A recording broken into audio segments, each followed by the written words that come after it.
যদি আমরা শুধু নির্বাচন বলি তাহলে ভুল হবে। এটা আসলে নির্বাচন না শুধু। এটা শিক্ষার্থীদের অধিকার আদায়ের একটা আন্দোলন।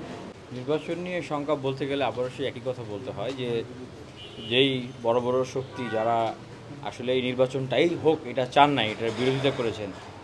তারা যখন শিক্ষার্থীদের চাওয়া আমাদের দাবি, অনশন, আন্দোলনের কারণে যখন নির্বাচনের প্রতি একমত হলেন, তখন তারা তাদের সর্বপ্রভাব শক্তি কাজে লাগিয়েছেন এই নির্বাচনে জেতার জন্য। এখন তারা যদি দেখেন যে ফলাফল তাদের দিকে যাচ্ছে না, ভিন্ন দিকে যাচ্ছে, স্বাভাবিকভাবেই তারা তো যে কোনো পরিস্থিতি তৈরি করার জন্য চেষ্টা করতেই পারে। যুক্তরাষ্ট্রের এক নম্বর জিম চেইন গোল্ড জিম এখন আবারও বাংলাদেশে বসুন্ধরা আবাসিক এলাকা ও বসুন্ধরা সিটি শপিং মলে। দেখেন, আসলে এটাকে যদি আমরা শুধু নির্বাচন বলি তাহলে ভুল হবে। এটা আসলে নির্বাচন না শুধু। এটা শিক্ষার্থীদের অধিকার আদায়ের একটা আন্দোলন।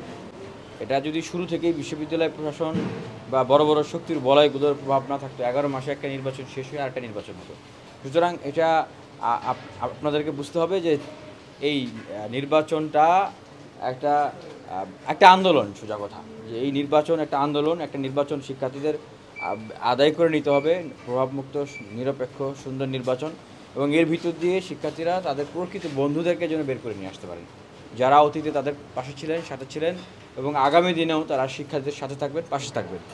দেখেন, ভোট কেন্দ্র যদি আরও বাড়ানো হতো, এবং আমরা দেখেছি যে আমাদের কুয়েত মৈত্রী হল, ফজিলাতুল ইসলাম মুজিব হলের ভোট কেন্দ্র দেওয়া হয়েছে ক্যাম্পাসের এদিকে ভিতরে, মানে অনেক দূরে দূরে ভোট কেন্দ্র হয়েছে। সেক্ষেত্রে তাদের তো অবশ্যই ভোট কেন্দ্রে তারা আসতে স্বাচ্ছন্দ্য বোধ করবে কি না, এটা একটা বিষয়।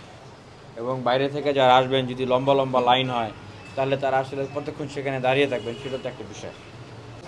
ট্রান্সপোর্টের ব্যবস্থা তো আছেই। তো আসলে মানে এই প্রক্রিয়াগুলোর ভিতরে জটিলতা তৈরি করতে হয় কি, যে যাদের নির্দিষ্ট কর্মী সমর্থক আছেন, দলীয় লোকজন আছেন, তাদের ক্ষেত্রে আসলে বিষয়টা লাভ হয়, কারণ তারা থেকে যাবেন।